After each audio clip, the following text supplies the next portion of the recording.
Salary पे आपने कौन सा टैक्स दिया है? इनकम टैक्स दिया है, ठीक है। अब इस सैलरी से मान लेते हैं आपने खरीदे हैं शेयर्स, स्टॉक्स, शेयर्स, स्टॉक्स और इक्विटी सब एक ही चीज है। अगेन इसका एक अलग चैप्टर भी है जिसमें हम डिटेल में बात करेंगे। अभी के लिए आपने किसी कंपनी के शेयर खरीदे हैं या फिर लेट्स से आपने कोई हाउस खरीदा है या फिर लेट्स से आपने कोई गोल्ड खरीदा है, ठीक है। ओके, अब इस पैसे से आपने ये सामान खरीदा है। जब भी आप कोई शेयर्स खरीदते हैं तो उस पर एक टैक्स लगता है, सिक्योरिटी ट्रांजैक्शन टैक्स।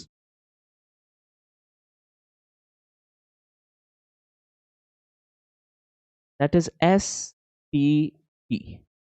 सिक्योरिटी का मतलब है, अभी एक बार इसको मैं थोड़ा सा सिंप्लीफाई कर देता हूं, ये सारी चीजें हैं, इनको हम बोल रहे हैं सिक्योरिटी। ट्रांजैक्शन का मतलब क्या होता है? ट्रांजैक्शन का मतलब है बाई और सेल, ठीक है। ओके, आपकी इनकम आई, इनकम पे आप देंगे पर्सनल इनकम टैक्स, जो कंपनी है वो कंपनी देगी कॉर्पोरेट इनकम टैक्स। अगर कंपनी बहुत सारे एग्जाम्पशंस का बेनिफिट लेके जीरो टैक्स पे करती है उसको हम बोलते हैं zero tax company. Zero tax companies को एक और नया टैक्स देना होता है, कौन सा? MAT। MAT क्या है? Minimum alternative tax. किसका अल्टरनेटिव? कॉर्पोरेट इनकम टैक्स का अल्टरनेटिव, ठीक है। अब आपके पास सैलरी आई, उस सैलरी से आपने लेट्स से कुछ खरीदा, कुछ आपने शेयर्स खरीदे हैं, इन शेयर्स को हम बोलते हैं सिक्योरिटी। तो जब भी आप सिक्योरिटी खरीदोगे या बेचोगे आपको एक टैक्स देना है, कौन सा टैक्स है ये? STT, सिक्योरिटीज ट्रांजैक्शन टैक्स, ठीक है। कोई कंफ्यूजन इसमें? ट्रांजैक्शन कीवर्ड पे ध्यान रखेंगे, बाकी सब सेल्फ एक्सप्लेनेटरी है। ट्रांजैक्शन का मतलब यहाँ पे जो बायर है उसको भी देना पड़ेगा ये टैक्स और जो सेलर है उसको भी देना पड़ेगा, ठीक है। यानी जब आप रिलायंस के या किसी भी कंपनी के शेयर खरीदेंगे तब भी आपको ये टैक्स देना है। अब जब भी आप बेचेंगे तब भी आपको ये टैक्स देना है। बेचेंगे डज नॉट मैटर आपको प्रॉफिट हुआ है या आपको लॉस हुआ है, जब भी आप बेचेंगे आपको ये टैक्स देना है, ठीक है। हाँ, ट्रांजैक्शन पे। क्रिप्टो लीगल नहीं है, उसका एक अलग कॉन्सेप्ट है। क्रिप्टो का प्रिंस थोड़ा सा अलग कॉन्सेप्ट है, वो बैंकिंग वाले में हम कवर करेंगे, ठीक है। क्योंकि जो डायरेक्ट वाले प्लेटफॉर्म है उस पर क्रिप्टो अवेलेबल नहीं है, उसके लिए एक अलग रूट है जहाँ पे सरकार ने TCS लगाया है, लेकिन वो बैंकिंग वाले में कवर करेंगे हम, ठीक है। ओके, तो हमने STT की बात कर ली, इनकम टैक्स की बात कर ली, कॉर्पोरेट इनकम टैक्स की बात कर ली, MAT की बात कर ली, ठीक है। आपने ये लिया, उसके अलावा आपने खरीदा एक लेट्स से होम, घर खरीदा और इसके रजिस्ट्रेशन के लिए टैक्स देना पड़ेगा आपको,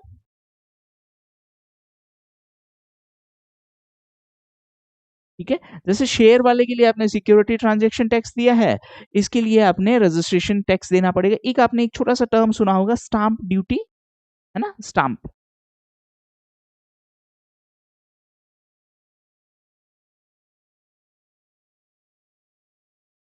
अगेन ये सेंट्रल गवर्नमेंट का नहीं है, इसलिए हम इसको स्टेट वाले में डिस्कस करेंगे।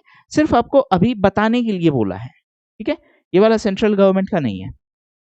ओके, कोई कंफ्यूजन? ठीक है, अब मान लेते हैं, वापस आ जाते हैं, ये वाला मैं अभी मिटा रहा हूं क्योंकि ये सेंट्रल गवर्नमेंट का नहीं है। स्टेट गवर्नमेंट के सारे टैक्सेशन हम एक साथ डिस्कस करेंगे तो कंफ्यूजन होगा अदरवाइज,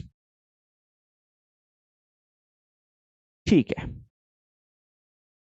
ओके, आपकी सैलरी आई, आपने शेयर खरीद लिए, गुड। शेयर खरीदोगे तो आपको टैक्स देना पड़ेगा, उसको हम बोल रहे हैं सिक्योरिटी ट्रांजैक्शन टैक्स। अब आपने सेल कर दिया asset,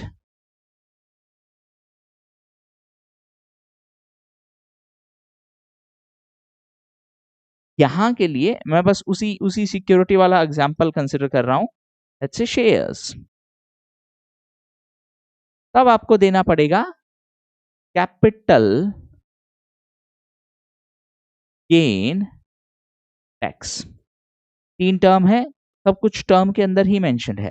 capital gain tax, gain मतलब क्या है? प्रॉफिट। प्रॉफिट कब होगा? जब आप बेचेंगे तब प्रॉफिट होगा, या जब या खरीदेंगे तब होगा? किसी भी चीज पे प्रॉफिट कब होता है? जब आप खरीदते हैं तब प्रॉफिट होता है, या जब आप बेचते हैं तब?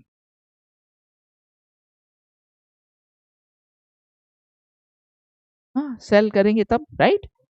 एग्जैक्टली। तो प्रॉफिट होगा, सेलिंग पे अगर प्रॉफिट हुआ तो सरकार बोलेगी लाओ अपने प्रॉफिट में से एक हिस्सा, उसका एक फिक्स परसेंटेज दे दो मेरे को। अभी के लिए, for the sake of understanding, मैं अभी के लिए अगर आपको बोलूं, let's say capital gain tax है 10%।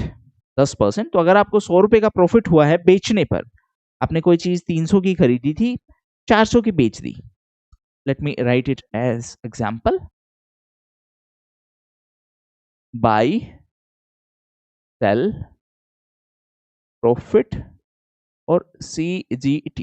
ओके, लेट्स से 300 की खरीदी थी, 400 की बेच दी, 100 रुपए का प्रॉफिट हुआ, मान लेते हैं इस पे 10% CGT है। हाँ, तो आपको कितना अमाउंट सरकार को पे करना पड़ेगा? 10 रुपए सरकार को पे करना पड़ेगा। आपके पास कितना अमाउंट बचेगा? आपके पास कितना अमाउंट बचेगा? 90 रुपीज। ठीक है, कोई कंफ्यूजन यहां तक? Capital gain tax. अब इसमें देखिए, एग्जामिनर अगर आपसे क्वेश्चन पूछेगा, इस बार यूपीएससी में भी क्वेश्चन आया था अभी। हाँ, एग्जैक्टली exactly। तो इस केस में आपको सिर्फ एक चीज ध्यान में रखनी है, आपको टैक्स देना है, लेकिन टैक्स किसको देना है? जिसको प्रॉफिट हुआ है। प्रॉफिट बायर को होगा या सेलर को होगा?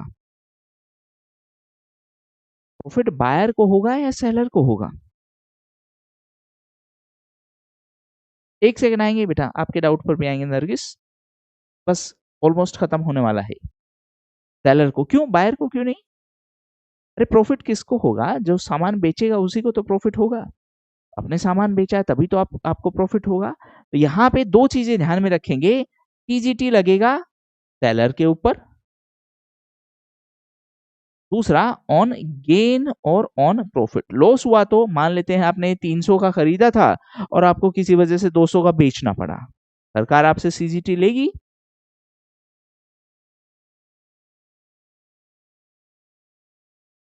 सरकार सीजीटी लेगी क्या उस केस में? नहीं लेगी। क्यों नहीं लेगी? क्योंकि किस पे कंडीशन ध्यान में रखेंगे, किस पे है? गेन पे।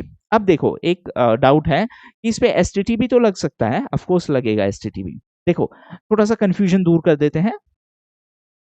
ये है एसटीटी और ये है सीजीटी। ये ट्रांजैक्शन पे लग रहा है। ट्रांजैक्शन का मतलब क्या हुआ?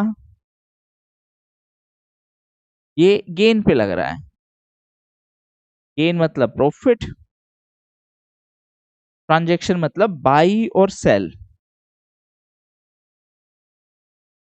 तो एसटीटी आपका दोनों लोग पे करेंगे। दोनों मतलब कौन? बायर भी और सेलर भी। पेड बाय, कौन पे करेगा? बायर भी और सेलर भी। क्योंकि ये किस पे लग रहा है? ये लग रहा है ट्रांजैक्शन पे। सीजीटी है आपका। सीजीटी किसको पे करना पड़ेगा? सीजीटी जल्दी से बताओ। सेलर।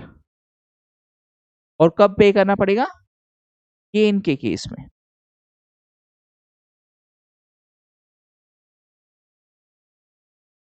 कोई कंफ्यूजन यहां तक?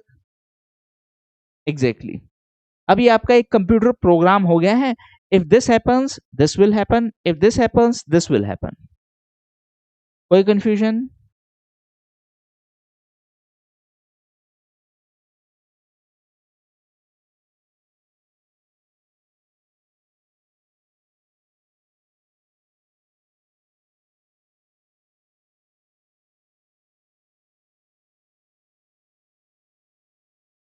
ओके, चलो इसको थोड़ा सा एक स्टेप और आगे चलते हैं।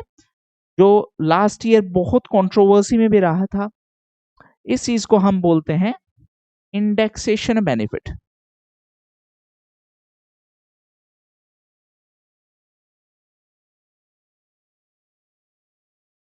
ठीक है, थोड़ा सा ध्यान से समझेंगे। मैं अगेन एक बड़ा सिंपल सा एग्जांपल